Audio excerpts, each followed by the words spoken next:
Presidente Cruci, nei mesi nostri, vivono sempre nostri, in nome del Padre, del Figlio e del Spirito Santo. Amen. Señor mío, te digo firmemente que estás aquí, que me ves y me oyes.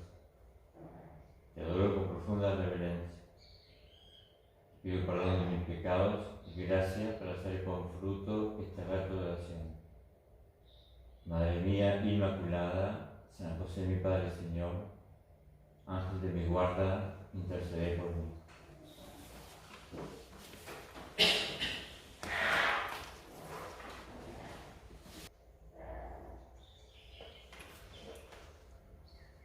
Cuando se cumplieron las bodas de oro de la obra, en el 78, don Álvaro dijo: sé que habéis hecho el propósito sincero de recorrer esta nueva etapa con garbo sobrenatural y humano, muy fieles al ejemplo y a las enseñanzas de nuestro Padre. Desde aquel entonces, ahora han pasado 43 años, y no sé si hemos hecho el propósito, cada uno de nosotros, de recorrer con Álvaro. Obviamente que sí, sí lo dijo, de recorrer esta nueva etapa con garbo sobrenatural y humano, fieles al ejemplo de las enseñanzas. Bueno, de no ser así, entonces le pedimos perdón porque haber recorrido este camino durante estos años, quizás nos pueda servir para hacer propósitos para que a quien más sí lo hagamos. En el diccionario me fijé que decía la palabra garbo, decía gracia, desenvoltura, brío, en especial en la forma de actuar o de moverse. También significa gallardía, gentileza, buen aire, disposición del cuerpo, cierta gracia y perfección que se da a las cosas, bizarría, generosidad, desinterés, magnanimidad. Y no sigo porque hay más sinónimos, entonces, pero sí muy fieles. Lo que salió en el curso retiro de señoras es que de la batalla de las Termópilas, donde Leónidas resistió con 300 soldados hasta morir, y la lápida que quedó allí y que al día de hoy, reemplazada por una nueva, pero quedó escrita por un poeta. Alguna del retiro después me rectificó la traducción, lo que pasa es que esa traducción aparece en internet, aparecen distintas traducciones en internet. Y entonces la lápida dice: caminante que vas a Esparta, dile a los espartanos que nosotros yacemos aquí, donde nos han mandado. Y murieron todos, incluso Leónidas. Entonces uno piensa, uno le puede decir a nuestro Padre ahora, en esta fecha del 2 de octubre, y aquí estamos, donde Él nos ha puesto, donde dejamos la vida o morimos en el lugar donde Él ha querido que estemos. Como se decía, yo no sé si fue San José María o quién, se decía: si te parten la cabeza será que el Señor quiere que andemos con la cabeza partida. Pero don Álvaro decía: fieles al ejemplo y a las enseñanzas de nuestro Padre. Así transitamos este camino y hacemos el propósito. Pido al Señor que muchos de vosotros llegáis al final del medio siglo que ahora iniciamos, 2028, siendo cada uno, con la gracia de Dios y la lucha personal, el eslabón seguro de la continuidad para que los que han de venir al Opus Dei en el transcurso de los años. La verdad que es fantástico porque estaba pensando en el futuro, no estaba mirando para atrás don Álvaro, sino estaba pensando, llegado a los 50 años, hay que mirar a los próximos 50, a ver quién llega al 2028, para poder ser un eslabón de continuidad seguro para los que han de venir. La verdad que son, no sé qué te parece, pero a mí me parecen unas palabras lindísimas para meditar en el día de hoy. Nosotros queremos el eslabón seguro y una cadena fuerte, porque son eslabones sobrenaturales. También en aquel entonces, las bodas de oro, don Álvaro hablaba de 3 cosas que me llamaron la atención. La primera es el signo de la cruz, o el sello de la obra. El día de San José, 19 de marzo de 1935, fue un día muy grande. Aquel 19 de marzo vinieron a desembocar en el corazón del fundador todas las amarguras de los últimos meses, dificultades materiales, aparente fracaso apostólico, críticas e insumisión de los sacerdotes. Bendito sea Jesús, que hace que no falte en esta fundación el sello real de la Santa Cruz. En esta Catalina del 20 de marzo, recogiendo penas del día anterior, rememoraba una lección definitivamente impresa en su memoria, cuando años atrás anotaba: Jesús me ha querido para siempre para Él. Ya lo explicaré despacio otro día. Por eso me aguó todas las fiestas, puso acíbar en todas mis alegrías, me hizo sentir las espinas de todas las rosas del camino, y yo, ciego, sin ver hasta ahora la predilección del Rey que en mi vida entera reselló mi carne y mi espíritu con el sello real de la Santa Cruz. Quizás dando un salto del año 35 al año 43. Pasaba el tiempo, rezábamos. Los que iban a ser ordenados por primera vez como sacerdotes de la obra estudiaban con gran profundidad, poniendo toda su ilusión. Y un día, la mañana del 14 de febrero de 1943, don José María salió temprano para dar misa a sus hijas en el oratorio de Jorge Manrique. Siguieron estas la misa con devoción y recogimiento, y el sacerdote, metido en Dios durante todo el santo sacrificio. Inmediatamente después de celebrar la misa, sacó su agenda del bolsillo y escribió en la hoja del domingo 14 de febrero, San Valentín: en casa de las chicas, en la Santa Misa, societas sacerdotales Sante Crucis. Y luego hizo un pequeño dibujo, el diseño de un círculo dentro del cual va una cruz. Después de la acción de gracias, el padre bajó a la otra planta, pidió una cuartilla y se encerró en un pequeño recibidor mientras sus hijos le esperaban en el vestíbulo.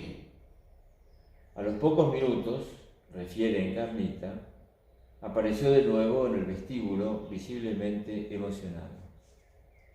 Mirad, nos dijo, señalándonos una cuartilla en la que había dibujado una circunferencia y en el centro una cruz de proporciones especiales. Este será el sello de la obra. El sello, no el escudo, nos aclaró. El Opus Dei no tiene escudos. Significa, nos dijo a continuación, el mundo y metida en la entraña del mundo la cruz. Al día siguiente, el padre se fue al Escorial, no muy lejos de Madrid, donde Álvaro del Portillo, José María Hernández de Guernica y José Luis Musquiz estaban preparando unos exámenes de teología No sin gran vergüenza por su parte, se vio obligado a comunicar a Álvaro del Portillo la gracia recibida del Señor el día anterior dentro de la misa, la solución canónica para los sacerdotes de la obra, el nombre de la sociedad a constituir y hasta el sello. Había que preparar rápidamente los documentos necesarios y Álvaro del Portillo sería el encargado de ir a Roma con el objeto de obtener la aprobación de la Sociedad Sacerdotal de la Santa Cruz, que en líneas generales le había mostrado el Señor el 14 de febrero, Día de Acción de Gracias, por ser el aniversario de otra fecha memorable, el 14 de febrero de 1930, día en que el Señor le hizo entender que debía extender el apostolado del Opus Dei a las mujeres.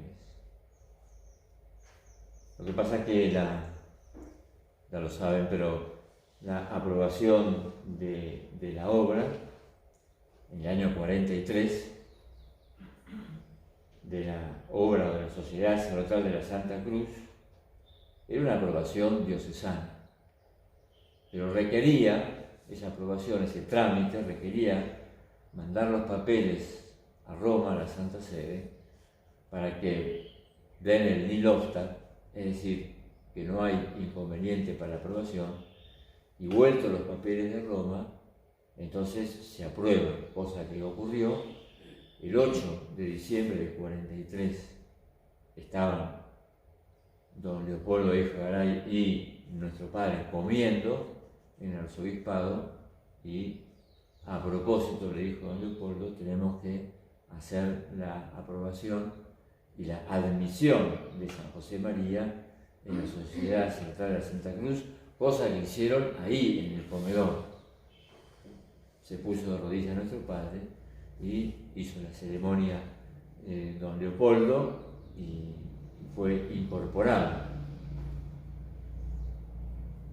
El nil obstat había llegado de Roma a finales de octubre, y el día 11, el día de la Virgen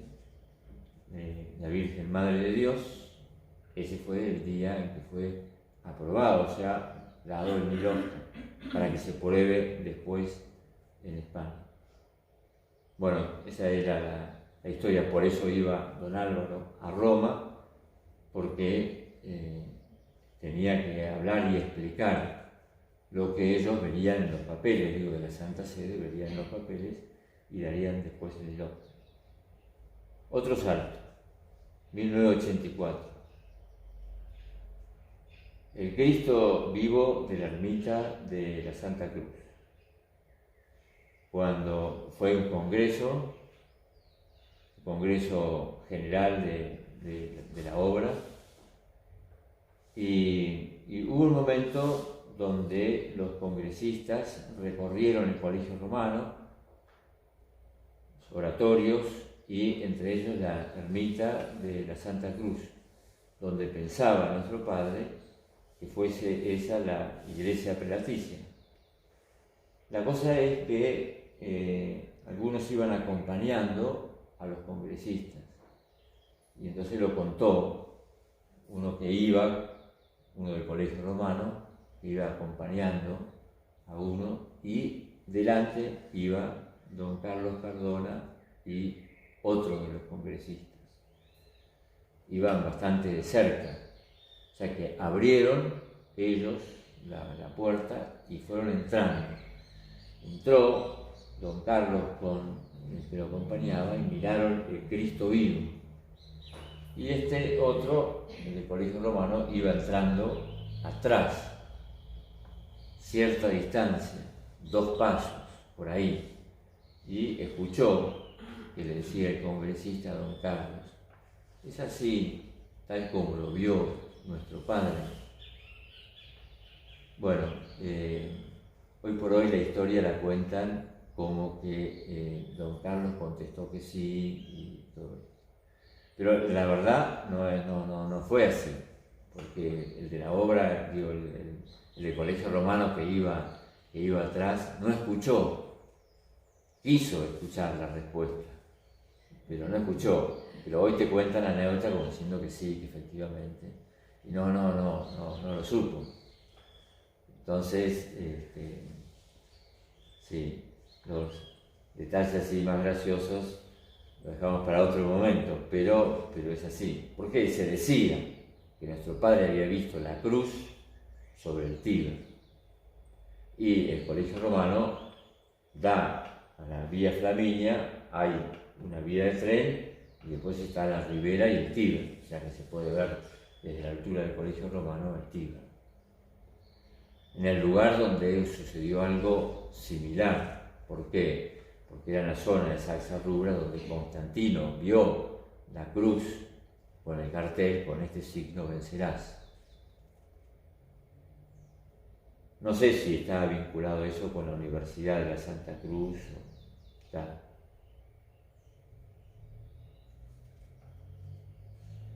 La verdad que, hablando de la cruz, don Álvaro, ¿no? Cuando el centro de gravedad de nuestra vida espiritual se traslada, es decir, se corre hacia otra parte, menos sacrificada, a partir de ese momento es como que dejáramos de hablar de Dios. Es como que perdemos la identidad. Porque la identidad es el mundo y en medio del mundo, dentro del mundo, la Santa Cruz. Ese es el sello. Esto es lo que nos identifica. A nuestro padre, en un viaje al sur de España, le regalaron un poema que decía: aquí en la solitaria celda escondida, un cráneo dice muerte y una cruz vida. Muy alta está la cumbre, la cruz muy alta, para llegar al cielo cuán poco falta. Forma parte de un libro de poemas y lo escribieron en un papel y se lo dieron a nuestro padre, pero en realidad es un libro que se llama Las Ermitas de Córdoba. Entonces, en la procesión de Corpus que hay en el Colegio Romano, en el jardín de la Piazza del Orologio, ahí se hace el camino por donde pasa el Santísimo, pero es un camino de flores. Y las flores tienen dibujos, tienen adornos. Y entre los dibujos que había, por lo menos en el año 85, los dibujos que había uno que era el sello de la obra. Don Álvaro transportaba bajo palio, transportaba el Santísimo. Y cuando vio que las flores que se pisaban en ese camino florido, se pisaban, tenían el dibujo del sello de la obra con la cruz, don Álvaro no se atrevió a pisarlo y esquivó el sello y después siguió por el camino de flores. Bueno, te decía que ese era uno de los puntos que había tocado don Álvaro en las bodas de oro de la obra. El otro punto fue las campanas. La campana del Señor de los Ángeles que sonaba mientras irrumpía en el mundo la obra. Recibí la iluminación sobre toda la obra mientras leía, conmovido, aquellos papeles. Me arrodillé, estaba solo en mi cuarto entre plática y plática. Di gracias al Señor y recuerdo con emoción el tocar de las campanas de la parroquia de Nuestra Señora de los Ángeles. Hasta el cuarto del sacerdote en oración, comenta Vázquez de Prada, llegaba el jubiloso voltear de campanas de esa iglesia. El repiqueteo quedó para siempre en su espíritu.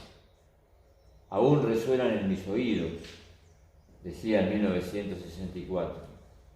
Las campanas de la iglesia del Señor de los Ángeles festejando a su patrón. Pocos días después, o mejor dicho, pocos años después, porque esas campanas sonaron el 2 de octubre del 28, 8 años después, el 18 de julio del 36, estalló la Guerra Civil Española con el levantamiento del ejército rebelde contra el gobierno en el norte de África. La respuesta no se hizo esperar en todos los frentes y en muchos lugares de España comenzó la persecución religiosa con la lamentable consecuencia de profanación de los templos. Al día siguiente, el 19 de julio, le tocó el turno a la iglesia de Nuestra Señora de los Ángeles, que fue incendiada. Las campanas fueron fundidas, con excepción de una que se salvó de su definitiva desaparición. Esta última se la regalaron a nuestro padre en el año 72, es decir, en la catequesis por América, en los 2 meses de catequesis por España. Él dispuso que se pusiera esa campana en el santuario de Nuestra Señora de Torre-Ciudad, que estaba en ese momento en construcción. Así se hizo y se colocó una placa conmemorativa al lado que dice: durante la mañana del día 2 de octubre de 1928, mientras volteaban esta y las demás campanas del templo madrileño de Nuestra Señora de los Ángeles y subían al cielo sus tañidos de alabanza, Monseñor Escrivá de Balaguer recibió en su corazón y en su mente la semilla divina del Opus Dei. En el mes de octubre de 1972, esta campana fue ofrecida a nuestro Padre y dispuso que se colocara en este lugar para que su repique de júbilo acompañe al Señor siempre que en este lugar se celebre el santo sacrificio de la misa. Gloria a Dios y a su Madre la Virgen. Así está, y claro, en ese lugar de Torre-Ciudad que conocerás muy bien, hay un altar externo que da a la explanada con la campana arriba. En febrero de 1974 hablaba en la tercera campanada de la alegría y vigilia de espíritu que dejaron en mi alma, ha transcurrido ya casi medio siglo, aquellas campanas de Nuestra Señora de los Ángeles. Hoy, un cuadro que está en esa iglesia, también lo conocerás, recuerda el momento que hoy estamos festejando. Cuando el Padre iba a Torre-Ciudad, donde está esa campana que se salvó de los incendios, cuando nuestro Padre llega a Torre-Ciudad, suenan las campanas esas. Bueno, y la tercera cosa, te dije que eran 3 puntos que habló don Álvaro en ese 2 de octubre del 78. Es una lápida que se encuentra en el Aula Magna, en Vilategre. Es casi desconocida por todo el mundo. Si uno estuviese aquí, si este fuese el estrado, y ahí está toda el Aula Magna, nuestro Padre entraba por una puerta lateral, y esa puerta lateral abría y comunicaba con una escalera, o sea que bajaba de la escalera y entraba al Aula Magna. Esa escalera tenía a mitad de camino un rellano. En ese rellano estaba la lápida, es decir, está la lápida. Es decir, que casi pasa desapercibido porque es un lugar donde no pasa nadie, no hay nadie, a no ser que haya alguna actividad en la Aula Magna, y entonces el Padre bajará por ahí. Pero bueno, está en ese rellano de la escalera, lugar poco transitado. Pero quedó como un testimonio histórico. No nos detenemos en todo el texto de la lápida, que es grande, es largo, pero sí es un himno de acción de gracias, una invitación al agradecimiento y a la alabanza por las maravillas que ha obrado el Señor en el Opus Dei durante los 50 años.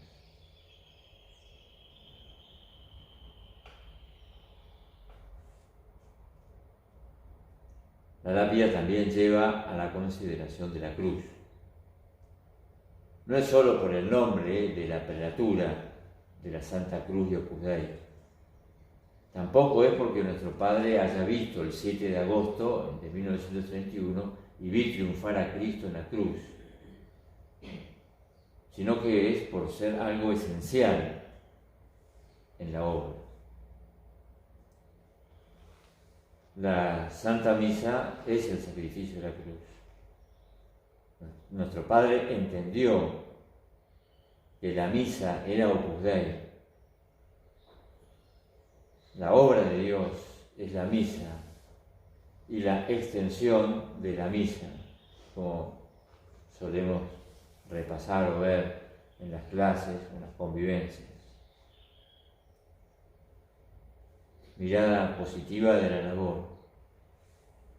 Cuando en el UNIP del 74, el domingo de Resurrección, tuvimos una tertulia para los de casa, y yo pensaba que nuestro Padre, así no se recuerda, por ahí recuerda un pedazo y lo sitúa en un momento, pensaba que nuestro Padre entró y dijo eso, pero no, fue después leyendo la tertulia, en la mitad de la tertulia dijo, qué jóvenes que sois, veréis la iglesia renacer. Esas cosas que te quedan así grabadas porque eran momentos muy, muy especiales. Después le preguntaron, pasados los años, a don Álvaro cómo se imagina el siglo XXI, y entonces él contestó, me lo imagino con la primavera de la Iglesia y una gran influencia de la obra en la sociedad. Con lo cual se volverán a las provincias que hoy se han dejado, o ciudades que se han dejado de atender, o se han dejado de vivir y se atienden con viajes. Todo volverá. En esa tertulia del 74 nuestro Padre dijo, las aguas volverán a su cauce. Que nadie nos quite la capacidad de soñar, y sobre todo de soñar con la obra hecha. Lo que decía don Álvaro, lo que decía don Javier, mi sueño es ver realizada la obra tal como la vio nuestro Padre. Que nadie nos quite esa capacidad de soñar de que efectivamente esto será así. Todo volverá a su cauce. Nos quedaremos embobados, como decía nuestro Padre, cada vez que pienso en la obra. Termino con unas palabras de nuestro Padre.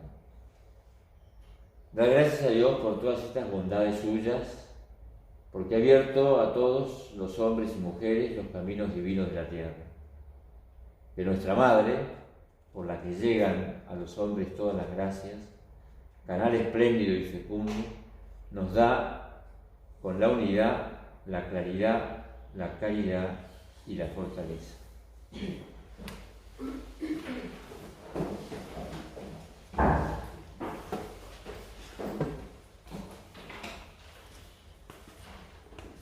Te doy gracias, Dios mío, por los buenos propósitos, afectos, inspiraciones que me has comunicado en esta meditación. Te pido ayuda para ponerlos por obra. Madre mía Inmaculada, San José mi Padre y Señor, Ángel de mi guarda, interceded por mí.